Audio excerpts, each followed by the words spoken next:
여러분, 주님의 이름으로 환영합니다. 이제 함께 일어나셔서 마음과 뜻과 정성을 다하여 우리 하나님께 경배를 올려드리겠습니다.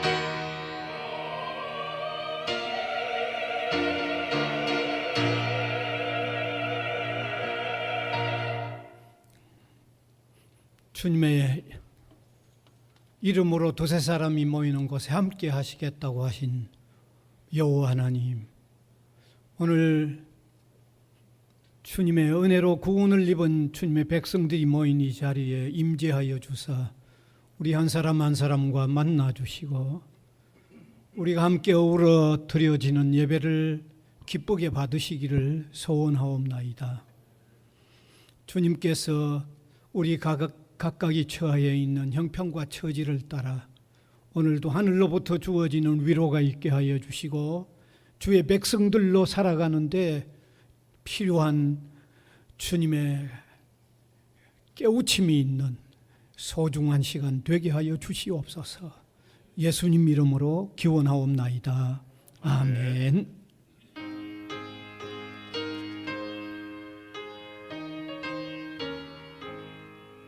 영광의 왕께 다 경배하며 깊으신 사랑 늘 찬송하라. 예부터 영원히 참방되시네. 그 영광의 절에 다 찬송하라. 능력과 은혜 다 찬송하라. 그 옷은 햇빛, 그 집은 궁창, 그늘의 소리로 준호하시고 폭풍의 날개로 달려가신다. 저 아름답고 놀라운 일이 가득한 이 땅 다 주의 조화. 그 힘찬 명령에 터잡힌 아래 저 푸른 바다는 옷자락이라. 그릇같이 연약한 인생 주를 지하여 늘 강건하리. 온 백성 지으신 마이시니 그 자비 영원히 변함없소라.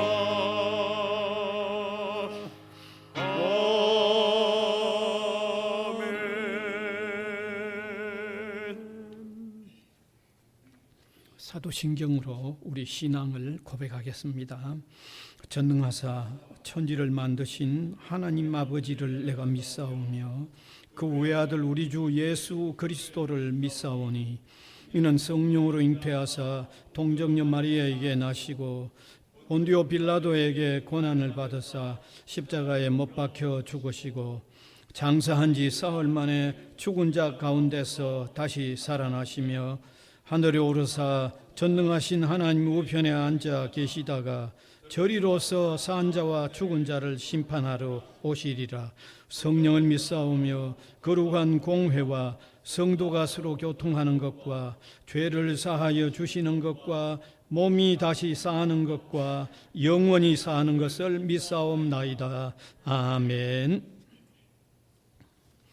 앉으셔서 교동문 71번입니다.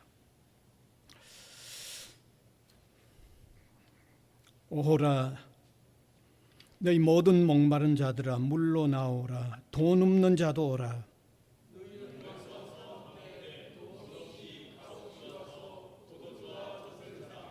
너희가 어찌하여 양식이 아닌 것을 위하여 은을 달아주며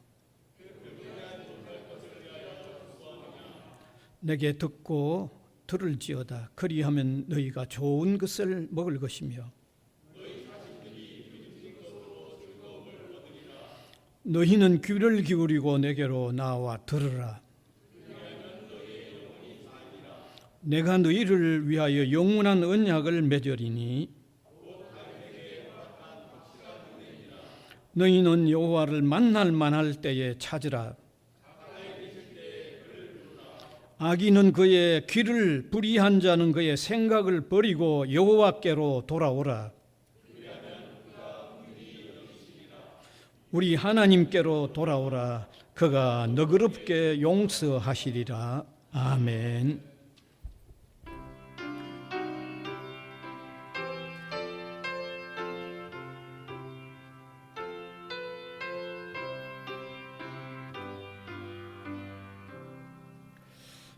주 날개 빛 내가 편안히 쉬네. 밤 깊고 비바람 불어쳐도 아버지께서 날 지켜주시니 거기서 평안히 쉬리로다. 주 날개 빛 평안하다. 그 사랑 끈을 짜니뇨. 주 날개 빛내시는 영혼 영원히 거기서 살리. 주 날개 빛 나의 피난처 되니 거기서 쉬기를 원하노라. 세상이 나를 이루지 못하나 거기서 평화를 누리리라. 주 날개 밑 평안하다. 그 사랑 끈을 짜니뇨. 주 날개 빛내시는 영혼 영원히 거기서 살리. 주 날개 밑 참된 기쁨이 있네. 고달픈 세상 길 가는 동안 나 거기 숨어 돌보심을 받고 영원한 안식을 얻으리라. 주 날개 밑 평안하다. 그 사랑 끈을 짜니요. 주 날개 빛내시는 영혼 영원히 거기서 살리.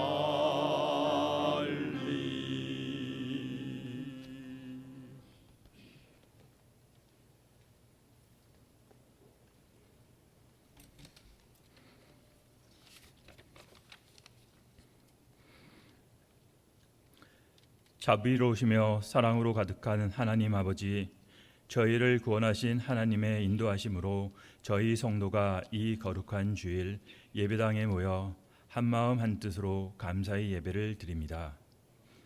하나님께서 저희를 죄악과 고난에서 구원하셨지만 저희는 아직 욕심과 이기심에서 완전히 벗어나지 못한 삶을 살았음을 고백하고 회개합니다. 저희를 용서하여 주시옵고 진정한 기독교인으로 정직하고 바르게 살 수 있도록 인도하여 주시옵소서. 지난 화요일은 광복절이었습니다. 하나님께서는 나라와 자유를 잃었던 저희에게 광복과 독립의 기쁨을 주셨습니다. 해방 이후 사회 혼란과 한국 전쟁으로 힘들어하던 한국을 번영의 길로 인도하심을 감사드립니다. 하나님이 성전인 교회를 위해 기도합니다. 대학 교회 성도들이 성경 말씀을 집중하며 매 순간 주님의 가르침을 마음에 새기고 서로를 사랑하는 믿음의 공동체가 될 수 있도록 인도하여 주시옵소서. 대학 교회가 더욱 아름다운 교회가 되게 하시고 예수님께서 저희를 사랑하셨던 것처럼 저희도 지역 사회와 나라를 더욱 사랑하게 하여 주시옵소서. 구성원들이 개인의 화려함이나 명예가 아닌 오직 예수 그리스도의 십자가만을 자랑하게 하시고 예수님의 놀라운 부활 소식을 주변 사람들에게 적극적으로 알릴 수 있도록 인도하여 주시옵소서. 성지학원과 성지고등학교, 부산외고대학교를 위해 기도합니다. 현재 공교육과 교권의 위기는 여러 사람들에게 고통과 두려움을 가져왔습니다. 그리스도 정신을 바탕으로 이사장님과 총장님이 중심이 되어 모든 교직원이 서로 합심하게 하시옵소서. 학교가 하나님과 교회, 세상을 진심으로 섬기고 봉사하는 크리스천을 많이 배출하고 사회와 국가에 필요한 새로운 인재 양성의 장이 될 수 있도록 인도하여 주시옵소서.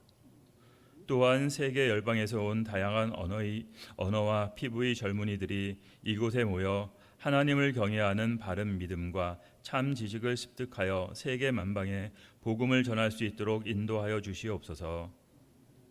강단에서 말씀을 전하는 이복수 목사님과 예배에 참여하는 성도들에게 성령 충만함을 허락하여 주시옵고 대학교회의 모든 성도가 하나님의 음성을 들을 수 있는 지혜와 실천할 수 있는 용기를 허락하여 주시옵소서.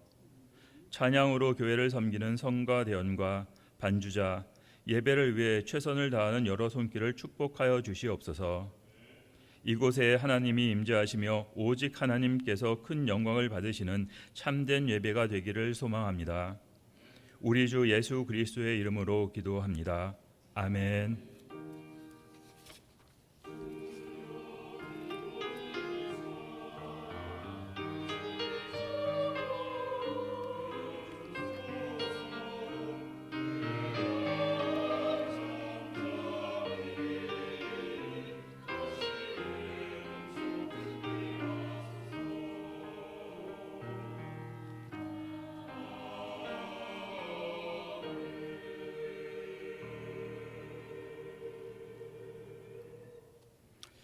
하나님의 말씀은 신약성경 마태복음 28장 18절에서 20절까지 되겠습니다.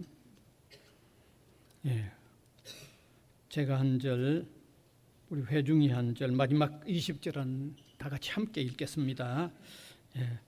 예수께서 나와 말씀하여 이르시되 하늘과 땅의 모든 권세를 내게 주셨으니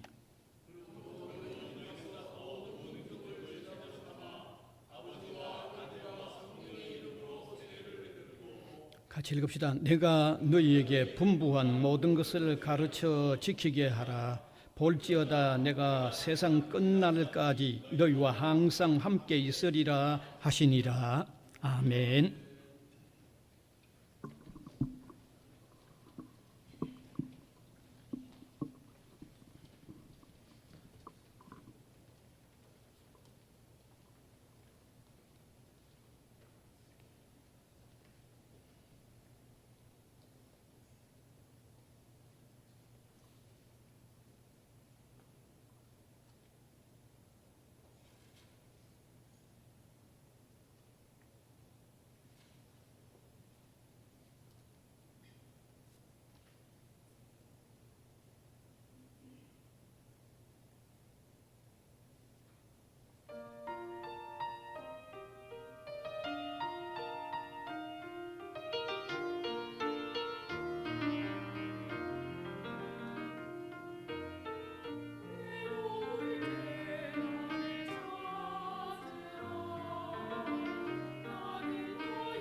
아멘.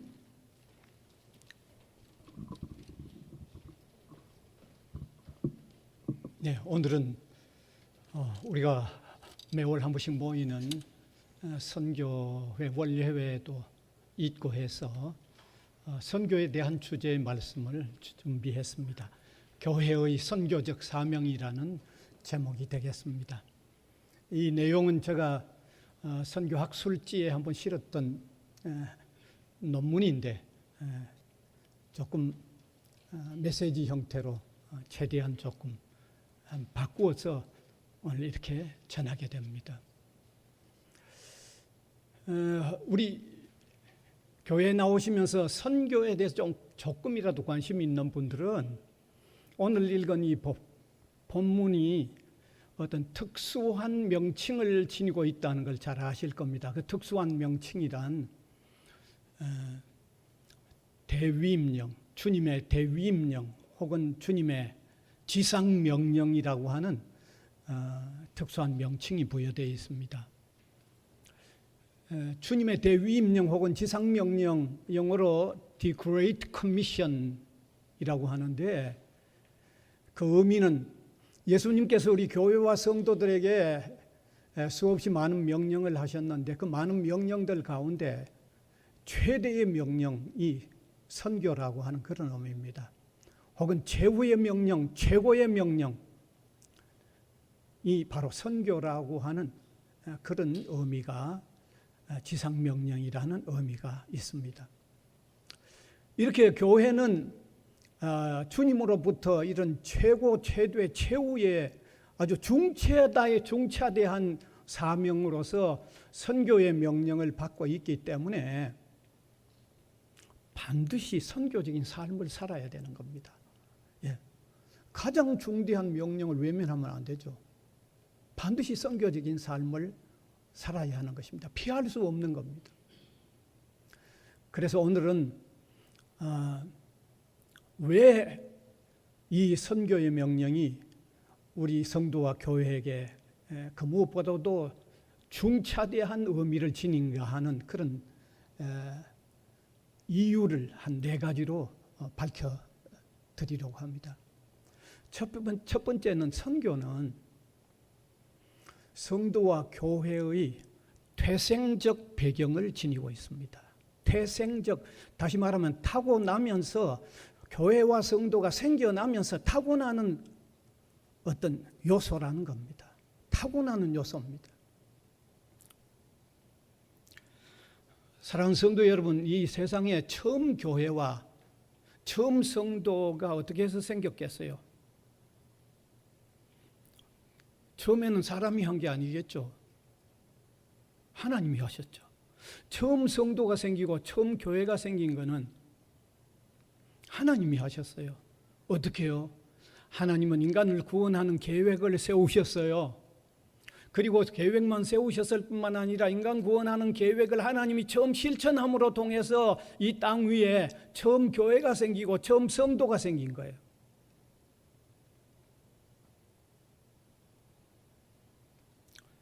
그래서 처음 교회와 처음 성도는요, 바로 삼위일체 하나님께서 인간을 구원하시는 계획에 의해서, 그리고 그것을 실천함에 의해서 처음 교회와 성도가 이 땅 위에 생겨나게 된 것입니다.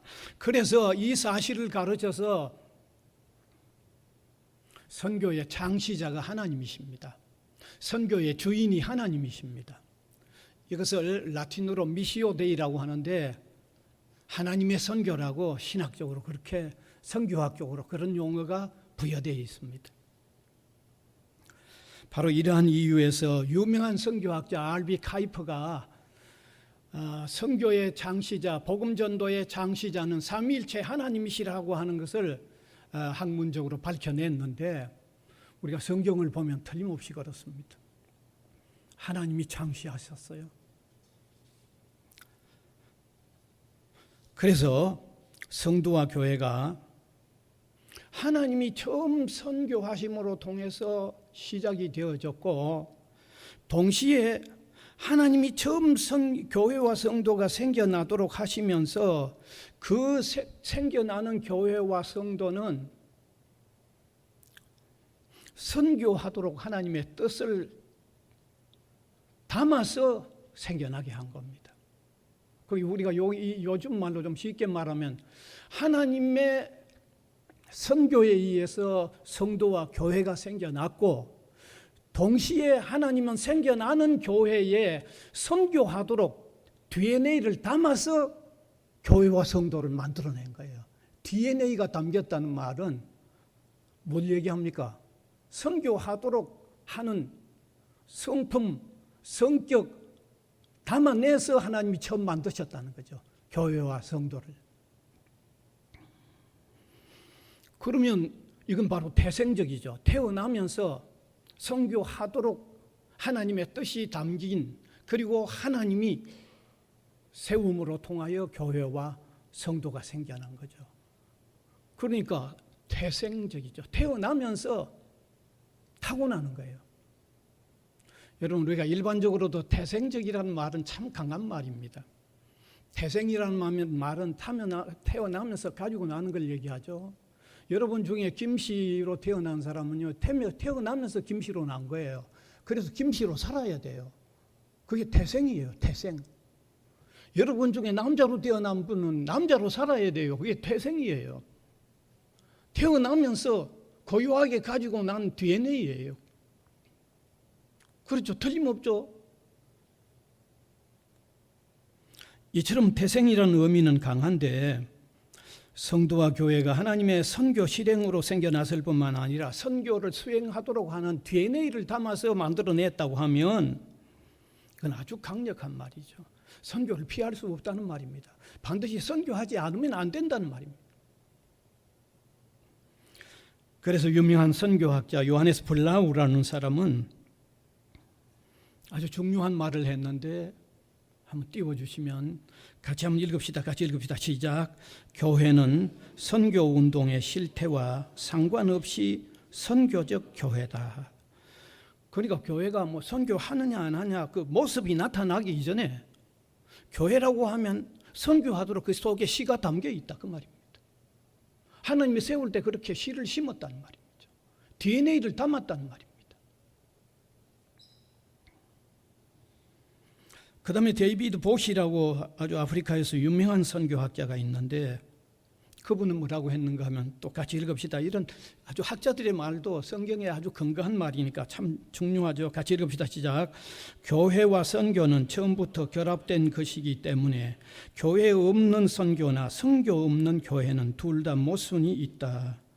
태생이 선교이기 때문에 교회와 성도는 태어나면서 선교해야 하는 씨를 가지고 태어났기 때문에 선교하지 않는 교회,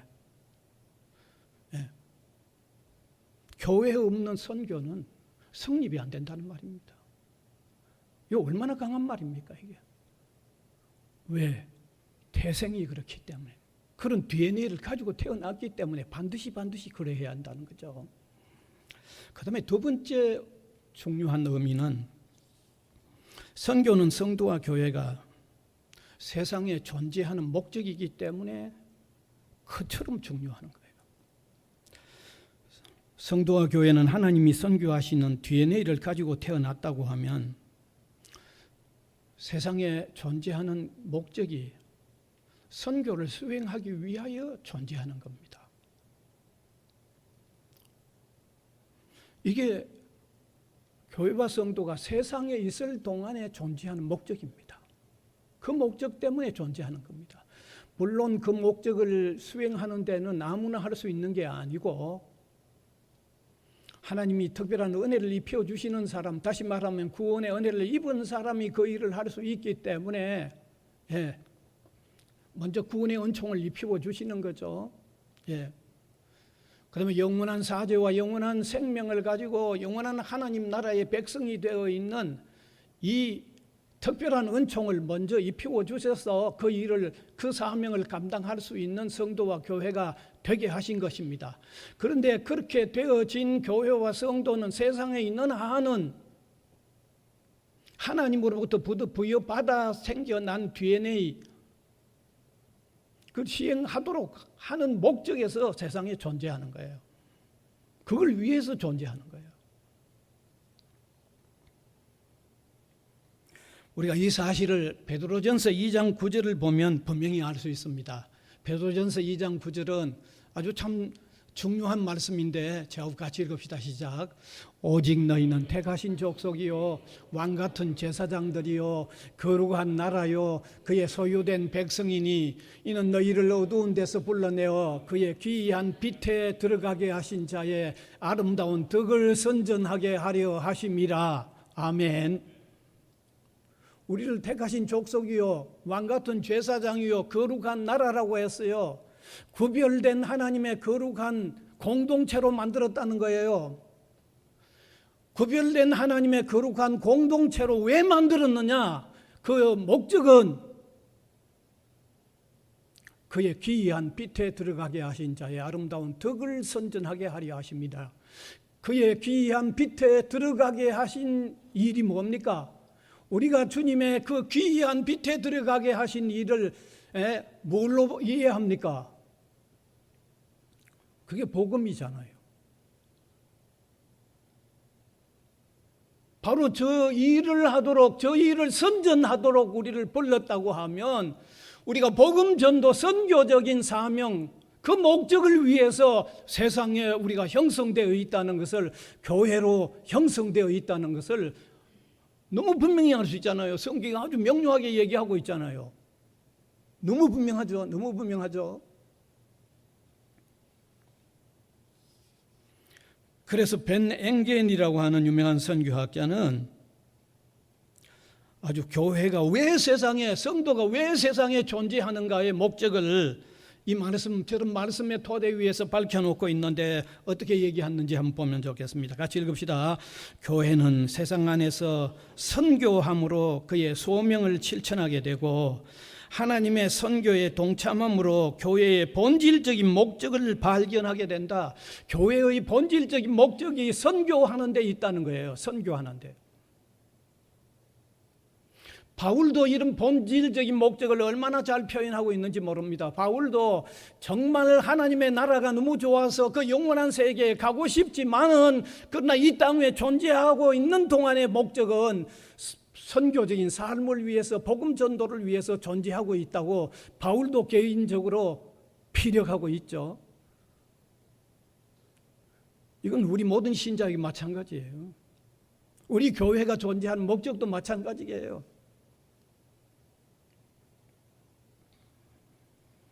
유명한 에밀 브루너는 그래서 아주 의미 있는 말을 했는데 띄워주시고 같이 읽으면 참 좋겠습니다. 같이 읽읍시다. 시작. 불이 타오름에 의하여 존재하듯이 교회는 선교에 의해서만 존재한다. 불이 뭐 어떻게 해요? 타오름을 위해서 불이 있는 거죠. 교회 왜 있느냐? 선교 위해서 존재한다고 하는 이 브루너의 얘기는 너무 성경적이죠. 지금까지 제가 말씀드렸던 내용들을 다 담고 있는 거죠.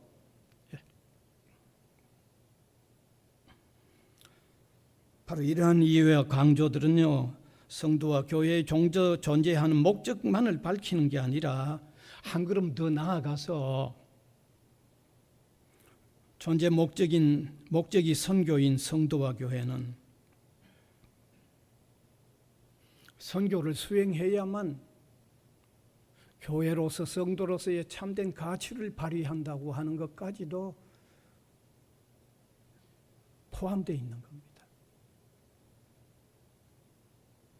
따라서 존재 목적이 선교인 교회와 성도는 반드시 선교적인 삶을 살아야 교회다울 수가 있고 성도가 다울 수가 있는 거예요. 왜? 그게 존재 목적이니까. 세상에 존재한 목적이니까. 여러분, 제가 이런 예를 하나 들고 싶어요. 이 마이크 이거 소리 확대가 목적이잖아요. 존재하는 목적이죠. 이 마이크가 소리 확대를 못 해준다고 하면 마이크 다울 수 없잖아요. 전혀 마이크다울 수 없잖아요. 하나님께서 교회를, 성도를 세상에 두는 목적은 선교를 수행하기 위한 목적에서 두셨는데 그 일을 우리가 제대로 감당하지 않고 외면하고 있다고 하면 교회다울 수 없죠. 성도다울 수 없죠.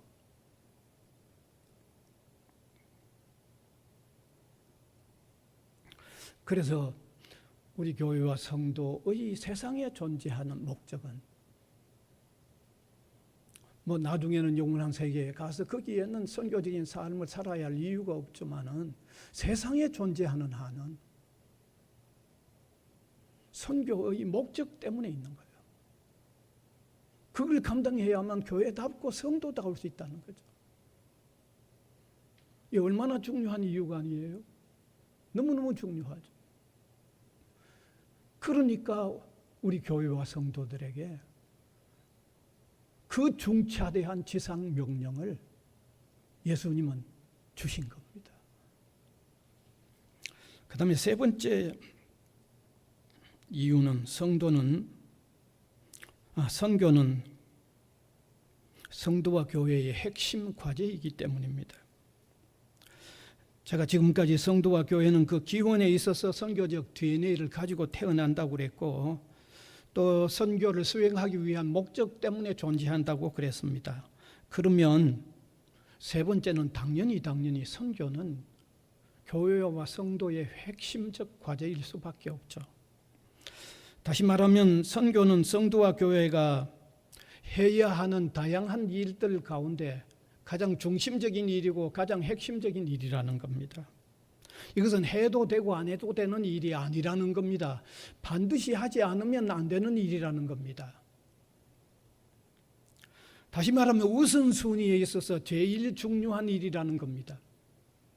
여러분, 우선순위에 있어서 가장 제일 중요한 일이라고 하면 이건 필수적인 일이고, 이게 필수적인 일이라고 하면 가장 잘 하려고 해야 되죠. 심지어 다른 해야 할 여러 일들도 이 핵심적인 일, 필수적인 일, 이 일을 중심으로서 이루어져 가야 된다는 그런 의미가 있는 게 핵심적인 일이라는 의미고 필수적인 일이라는 의미죠. 그렇잖아요. 핵심적인 일이고 필수적인 일은 다른 부차적인 모든 일도 일이 잘 되기 위해서 부차적으로 있는 일이라고 이런 어떤 마음가짐으로 해야 되는 거죠. 이게 중심적인 일이니까, 핵심적인 일이니까 그렇죠.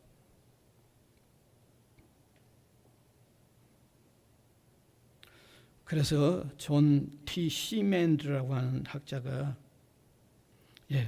이 사실을 이렇게 밝히고 있습니다. 같이 또렷하게 같이 읽읍시다. 시작. 선교는 부차적이 아니라 본래적이며 선택적이 아니라 근본적인 것이다. 선교는 교회의 일차적인 사역을 구성하는 바 우리 주님께로부터 위임받은 바로 그 사역이다. 이 부차적이 아니에요. 이건 뭐 선택해도 되고 안 해도 되는 게 아니에요. 이거는 반드시 핵심적으로 해야 되는, 근본적으로 해야 되는 일차적인 사역이고 중심 사역이에요.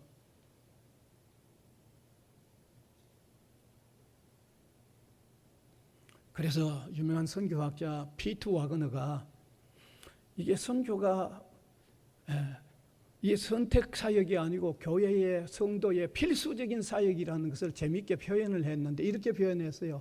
사람이 살아가는 데는 선택해야 하는 일이 있고 하지 않으면 안 되는 필수적인 일이 있다고 설명을 했어요. 어떻게 설명했는가 하면 사람이 신발을 신는 것은 선택적이라고 그랬어요.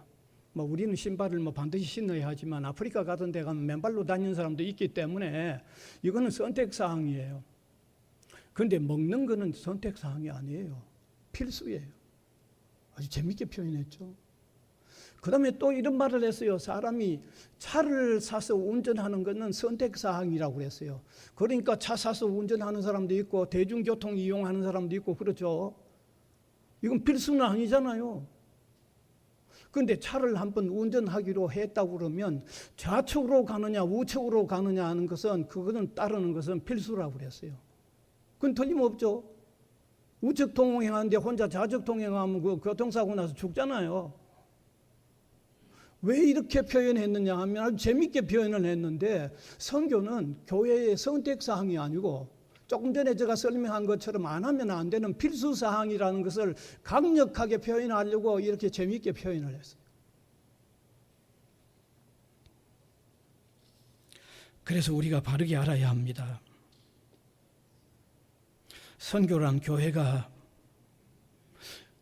선교할 수 있는 여력이 될 때 하는 게 아닙니다. 여력이 될 때 하는 게 아닙니다. 많은 교회들은 선교는 무슨 교회가 좀 재정적으로 여유가 있을 때 하는 것으로 생각을 합니다. 그런데 지금까지 제가 설명한 바에 의하면 그런 게 아니잖아요. 이건 핵심 과제고 중심 과제고 1차 사명인데, 그건 뭐 다른 여건이 형성될 때 하는 게 아니고 형성되어 있는 여건이 어떠하든지 해야 되는 게 선교인 것을 밝히고 있는 거죠. 그렇잖아요. 이건 여건을 기다리고 있을 게 아니에요. 언제든지 해야 되는 게 선교예요. 그것 때문에 존재하니까. 그게 핵심 과제니까. 그래서 저는 감히 말씀드립니다. 교회는 모든 제도 자체가 선교가 잘 시행될 수 있는 제도를 만들어야 돼요.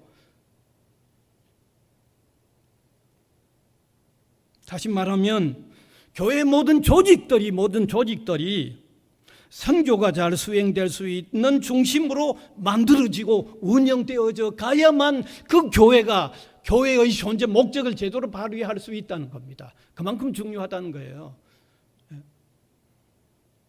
그 중요성 지금까지 제가 말씀드렸잖아요. 그걸 위해 있으니까. 그게 핵심 과제니까.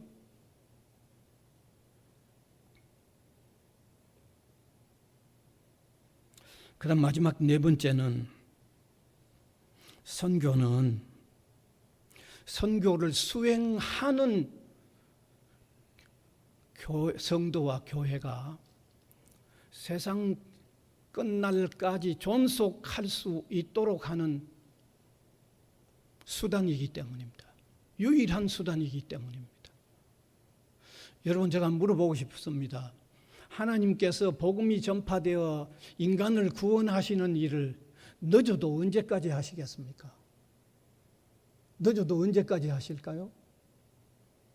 주님 재림 때까지죠.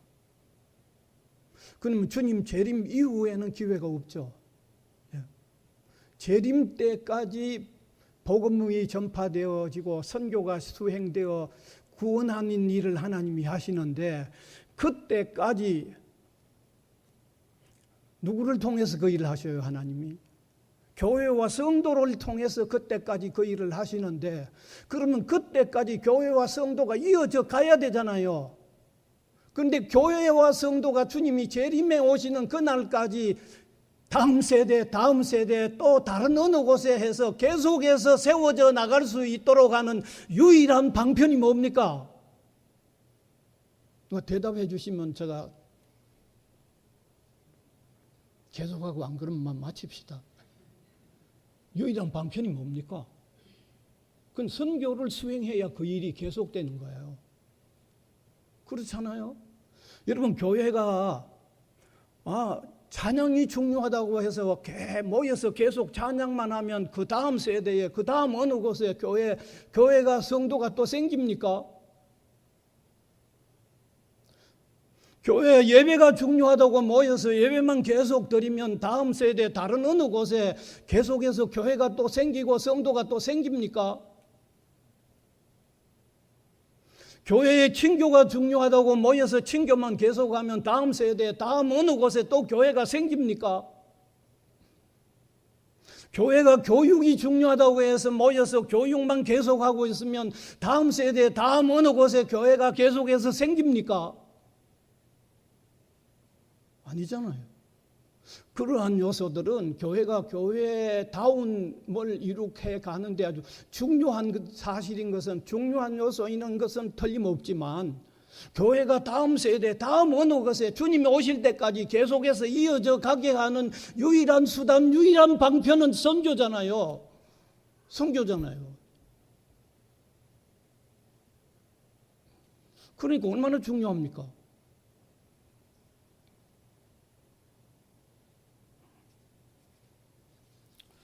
그래서 요하네스 블라우라고 하는 유명한 학자가 이런 말을 하고 있죠.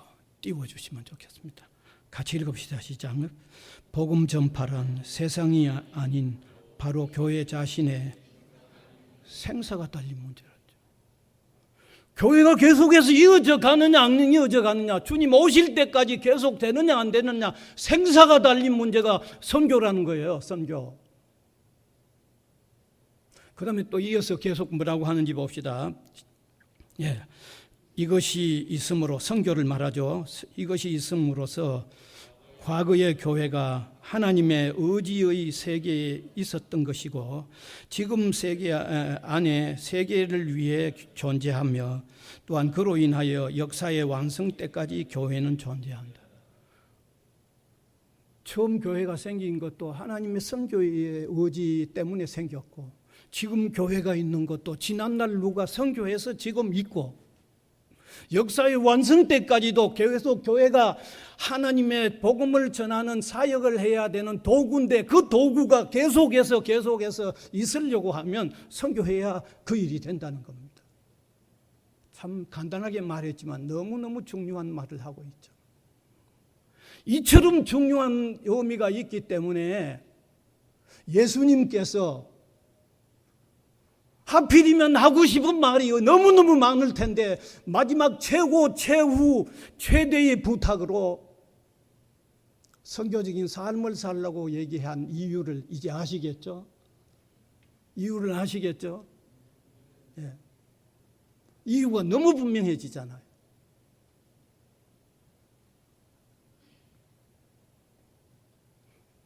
그래서 주님께서 땅끝까지 이르러 모든 족속에게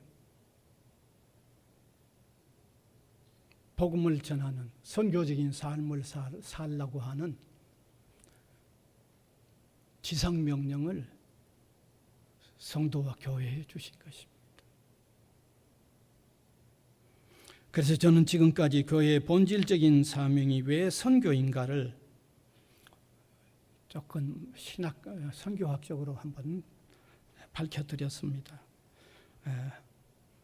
DNA와 관계가 있고 태생과 관계가 있고 존재하는 목적과 관계가 있고 그러다 보니까 핵심적인 과제이고 그리고 땅끝 세상의 종말에까지 선교하는 도구가 되는 교회와 성도가 존속하는 유일한 수단이기 때문에 방편이기 때문에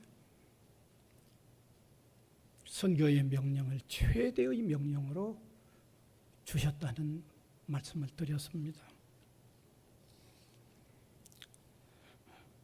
선교학자 와그너는 물론 지금 이 미국의 풀러 신학교의 선교학 교수였는데 지금은 또 신사도 운동을 일으켜서 신학적으로 조금 문제가 있긴 합니다만은 신사도 운동을 일으키기 전에 아주 중요한 말을 했습니다. 기독 신자라고 하면서 선교에 관심이 없는 사람이 있다고 하면 다음 세 가지에 해당된다고 얘기했습니다. 첫 번째로는 자신이 구원의 확신이 없는 사람인지 모른다. 구원의 확신 그리고 그 구원의 의미를 제대로 알면 이것은 세상에 무엇보다도 전하지 않으면 안 되는 가장 중요한 것을 아는 사람이기에 반드시 전하게 된다는 거죠. 그러니까 안 전하는 사람은 자신 구원의 확신이 없어서 그 구원의 의미가 뭔지 모르니까 안 전할 수 있다는 말이죠. 그럴 가능성이 틀림없이 있죠. 그 다음에 두 번째는 성도라고 하면서 선교적인 삶을 외면하는 사람은 마치 운동 경기에 거기 아주 주전 무슨 역할을 맡았는데 거기 가서 뛰지 않고 청중석에 앉아서 보고 있는 사람하고 같다고 얘기했어요. 그것도 상당히 의미가 있죠. 그 다음에 세 번째는 뭐라고 했는가 하면 성도라고 하면서 선교에 전혀 관심이 없는 사람 같으면 나후 중에 하나님께서 선교적인 삶을 산 사람에게 주시는 상급을 지금 뭡니까? 준비하지 않는 사람. 그 사실을 받아들이지 않는 상급이 있다고 하는 사실을 받아들이지 않는 사람에 해당한다고 하는 세 가지를 지적을 했어요. 제가 어떻게 보면 너무 그럴 것 같아요. 그래서 오늘 이 시간에 우리는 과연 우리는 선교에 대한 어떤 관심을 가지고 있는지 한번 깊이 한번 되새겨 보았으면 참 좋겠어요. 그래서 우리 성도 한 사람 한 사람 선교적 관심을 가지고 신앙생활을 할 수 있기를 바랍니다. 그리고 우리 교회가 선교 중심의 교회, 우리 교회의 어떤 조직 체계가 선교를 잘하는 어떤 체제를 이루어서 온 땅 끝까지 우리가 복음을 전해야 하는데 우리는 여기 가만히 있어도 외국 학생들이 수없이 찾아오고 있고 여기 수없이 많은 불신 학생들이 찾아오고 있잖아요. 예? 어떻게 보면 우리가 더 쉬운지 몰라. 가만히 있는데 다 찾아오는 입장이니까. 그래서 우리가 선교적인 책임을 좀 더 잘 감당할 수 있는 이런 마음가짐들을 우리 개인, 우리 교회가 좀 더 굳게 가졌으면 좋겠어요. 예? 너무 중요한 거잖아요.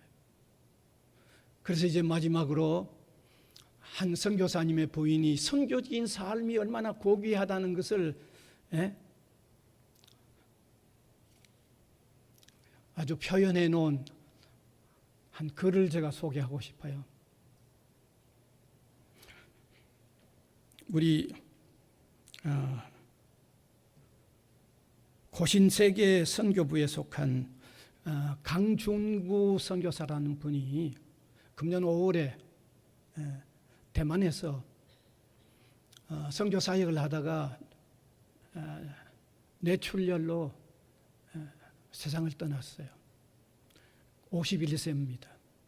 그래서 그분 장례를 치룬 이후에 그 부인이 남편을 그리워하면서 선 글입니다. 선교가 얼마나 중요하다는 것을 잘 담고 있기 때문에 같이 한번 읽으면 좋겠습니다. 같이 한번 읽어봅시다. 시작. 사랑하는 여보, 당신은 참 복 있는 사람이에요. 대개 사람은 시작보다 끝이 좋아야 한다고 말을 하잖아요. 당신은 시작도 아름다웠고 끝은 더 아름답고 찬란했어요. 당신의 삶이 최고로 빛나고 화려하게 마무리가 되었지요. 난 당신이 병원에 입원하고 당신이 천국에 가는 순간까지 당신을 걱정하며 내 마음처럼 안타까워하고 당신 옆을 지켜주신 많은 분들을 보면서 당신이 참으로 복 있는 사람이었음을 다시 한번 깨달았어요. 또한 많은 분들이 당신처럼 그렇게 살겠다고 다짐하고 그렇게 살지 못했음을 회개하며 눈물을 흘렸지요. 그리고 한국에서의 천국 환송 예배도 은혜 가운데 마쳤어요. 당신은 살아생전에 순교하고 싶다고 말을 했지요. 하나님께서 당신을 순교자 대열에 올려주셨고 선교사 묘원에 안치하는 영광을 우리와 우리 후손에게도 안겨주셨어요. 이보다 더 큰 영광이 어디 있겠어요? 선교적인 삶을 사는, 그러다가 세상을 떠난 남편을 그리워하면서 쓴 이 편지 속에 선교의 중요성, 선교적인 삶의 가치, 선교적인 삶의 그 명예로움을 그대로 담아놓고 있죠. 오늘 이 시간에 저와 여러분, 우리 한 사람 한 사람도 선교적인 삶의 고귀성을 좀 더 깊이 깨닫고 또 우리 교회가 그런 고귀성을 깨닫는 우리 한 사람 한 사람이 모여서 더욱 선교적인 삶을 살아서 주님이 가장 기뻐하시는 일들을 이루어드리는 이런 믿음의 삶을 함께 걸어가는 저와 여러분이 될 수 있기를 간절히 바랍니다. 네. 은혜의 주님 감사를 드립니다. 이 시간도 우리에게 지상명령으로 주셨던 말씀, 이 의미를 우리가 다시 한번 되새겨 봅니다. 사랑하는 주님, 우리에게 최고 최대 최후의 명령으로 주신 이 명령을 다시 되새기게 하시고 다시 짊어지는 저희들이 되도록 우리 한 사람, 우리 교회가 되게 하여 주시기를 간절히 바랍니다. 이 땅 위에 있는 모든 주님의 백성들과 교회가 바로 이런 선교적인 중차대한 사명을 깨닫고 세상 끝날까지 그 일을 잘 감당하는 주님의 신령한 공동체들이 되도록 복을 내려 주시옵소서. 감사를 드리옵고 예수님 거룩하신 이름으로 기도하옵나이다. 아멘.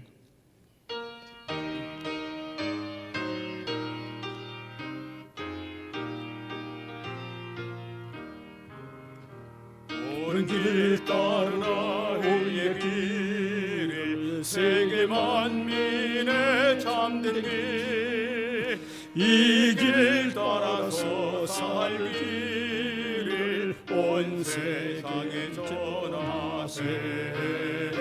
만 백성이 나갈 길, 어두운 밤 지나도 동긴다.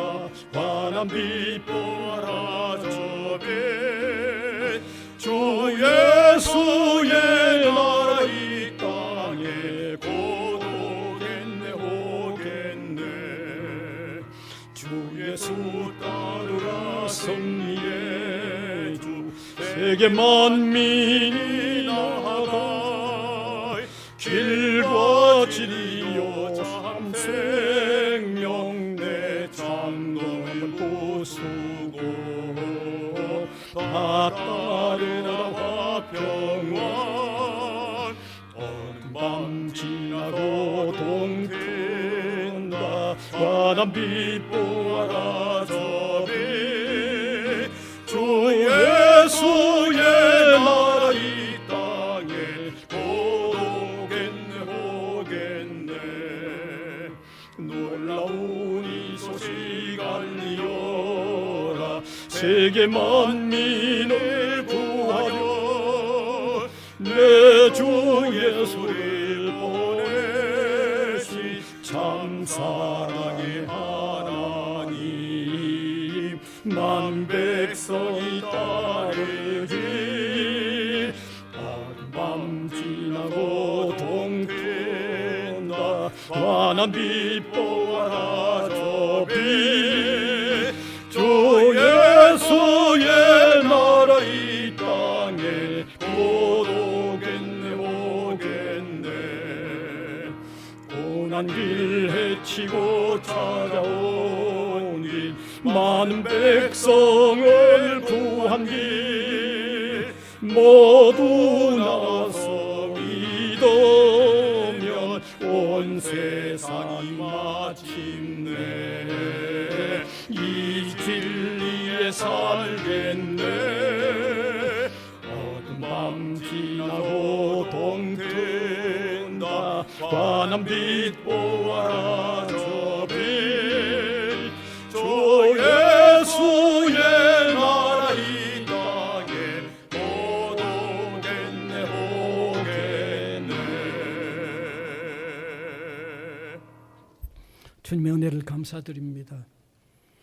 값없이 은혜로 소중한 주님의 자녀요 백성이 되어진 저희들, 또 세상을 구하는 중차대한 또 값진 사명이 우리에게 있음을 감사드립니다.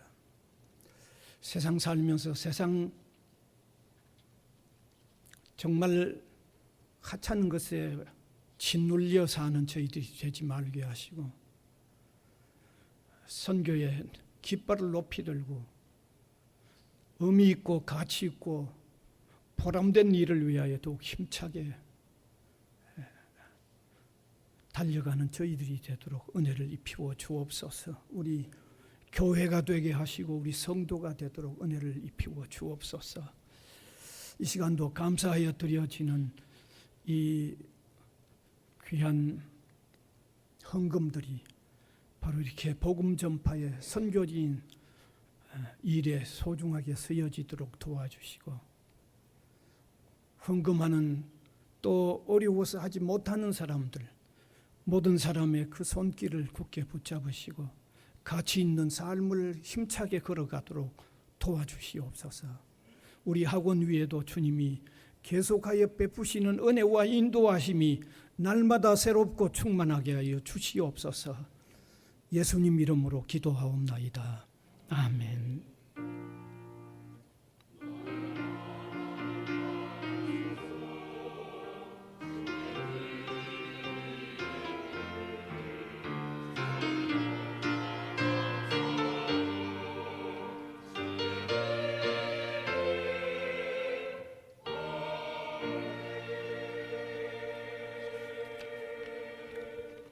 감사합니다. 이제 광고 시간 되겠습니다. 아직 수요 예배는 3시 30분 있습니다. 곧 개학이 되면 4시 30분으로 바뀔 건데 아직은 3시 30분입니다. 그다음에 오늘 선교회 원례회 1층 오후 1시 식사 후에 모이겠습니다. 좀 관심 가지고 모여주시면 좋겠습니다. 그다음에 점심은 식권 받으셔서 식당 이용하시면 되고, 그다음 다음 주일은 오후 1시에 선교 영화를 한번 보려고 적절한 걸 지금 찾고 있습니다. 아주 좋은 거에 찾아지면 같이 시청을 할 거고, 그렇지 않으면 또 다음 기회로 미루려고 하는데 어쨌든 찾고 있습니다.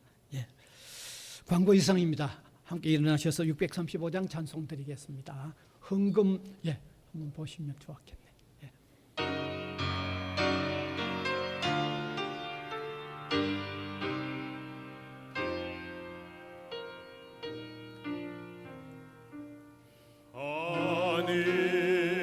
하늘에 계신 아버지 이름 거룩하사 주님 나라 임하시고 뜻이 이루어지다. 일용할 양식 주시고 우리들의 큰 죄 다 용서하시고 또 시험에 들게 마시고 악에서 구원하소서. 되게 주의 나라 주의 권세 주의 영광 영원히 아멘.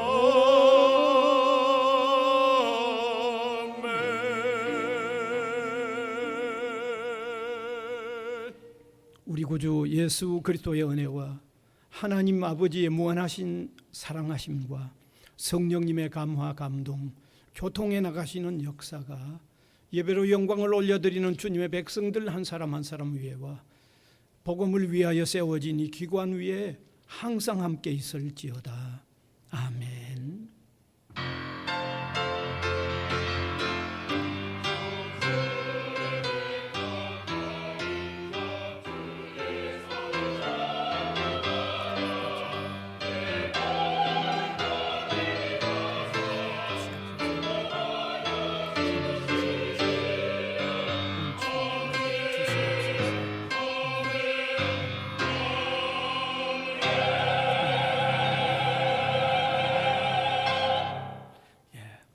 스마냐 3장 17절.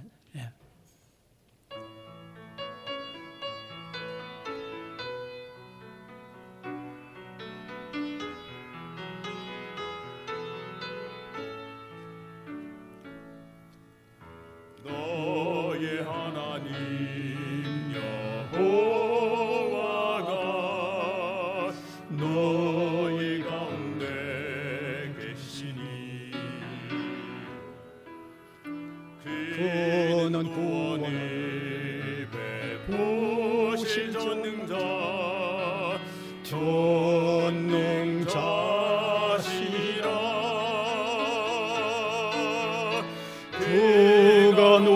인하여 기쁨이 이기지 못하시며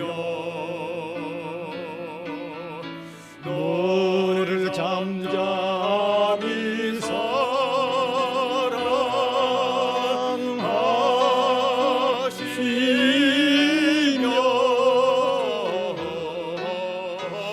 즐거이 부르며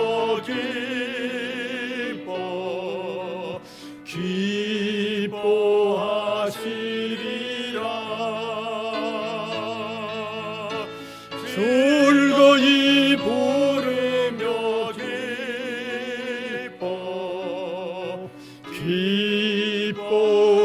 기뻐하시리라.